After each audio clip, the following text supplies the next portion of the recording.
નમસ્કાર મિત્રો, છેલ્લા ઘણા દિવસોથી રાજ્યના મોટાભાગના વિસ્તારોમાં મેઘરાજા ગાજવીજ સાથે ધબધબાટી બોલાવી રહ્યા છે. ત્યારે આજે પણ રાજ્યના મોટાભાગના વિસ્તારોમાં કડાકા ભડાકા સાથે ભારેથી ભારે વરસાદની મોટી આગાહી કરાઈ છે. હવામાન ખાતાની નવી આગાહી પ્રમાણે હવે આજે કયા વિસ્તારોમાં કડાકા ભડાકા સાથે મુશળધાર વરસાદ તૂટી પડશે તેની વાત કરીશું. પણ તે પહેલા આ વિડીયોને લાઈક કરવાનું ભૂલતા નહીં.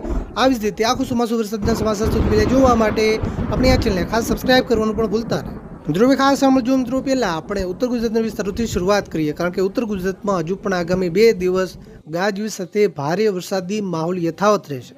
આજે ખાસ કરીને ઉત્તર ગુજરાતમાં સાબરકાંઠા, મહેસાણા, ગાંધીનગર, પાટણ અને બનાસકાંઠા જિલ્લાના વિસ્તારોમાં વરસાદની શક્યતા વધારે છે.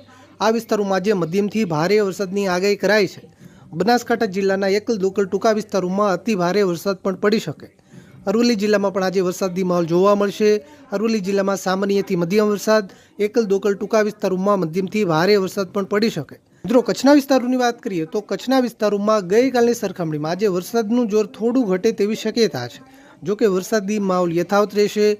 ભુજ, ભચાઉ, માંડવી, રાપર, લખપત અને ધોળાવીરાના પણ છૂટાછવાયા વિસ્તારોમાં સામાન્યથી મધ્યમ વરસાદ, એકલ દોકલ ટૂંકા વિસ્તારોમાં મધ્યમથી થોડો વધારે વરસાદ પણ પડી શકે. મિત્રો મધ્ય પૂર્વ ગુજરાતના વિસ્તારોની વાત કરીએ તો આજે મધ્ય પૂર્વ ગુજરાતના પણ કેટલાક વિસ્તારોમાં ગાજવીજ સાથે ભારે વરસાદી માહોલ જામી શકે. આજે ખાસ કરીને અમદાવાદ, આણંદ, ખેડા અને વડોદરા જિલ્લાના વિસ્તારોમાં ભારે વરસાદની શક્યતા વધારે છે. આ વિસ્તારોમાં સામાન્યથી મધ્યમ વરસાદ, કોઈ એવા ટૂંકા વિસ્તાર હોય ત્યાં મધ્યમથી ભારે વરસાદ પણ પડી શકે. મહીસાગર જિલ્લાના પણ અમુક વિસ્તારોમાં મધ્યમથી ભારે વરસાદ પડવાની શક્યતા છે. દાહોદ, પંચમહાલ અને છોટાઉદેપુર જિલ્લામાં હળવેથી મધ્યમ વરસાદ પડી શકે. મિત્રો દક્ષિણ ગુજરાતમાં જે ખાસ કરીને સુરત, બારડોલી, ઉમરપાડા, નતરંગ, રાજપીપળા, નર્મદા અને ભરૂચ જિલ્લાના વિસ્તારોમાં વરસાદની શક્યતા વધારે છે. આ વિસ્તારોમાં સામાન્યથી મધ્યમ વરસાદ, કોઈ એવા ટૂંકા વિસ્તાર હોય ત્યાં મધ્યમથી ભારે વરસાદ પણ પડી શકે. તાપી, ડાંગ, નવસારી અને વલસાડ જિલ્લામાં હળવાથી મધ્યમ વરસાદની આગાહી કરાઈ છે. મિત્રો હવે આપણે સૌરાષ્ટ્ર વિસ્તારોની વાત કરીએ તો સૌરાષ્ટ્રના પણ કેટલાક વિસ્તારોમાં આજે ગાજવીજ સાથે મધ્યમથી ભારે વરસાદી માહોલ જામી શકે.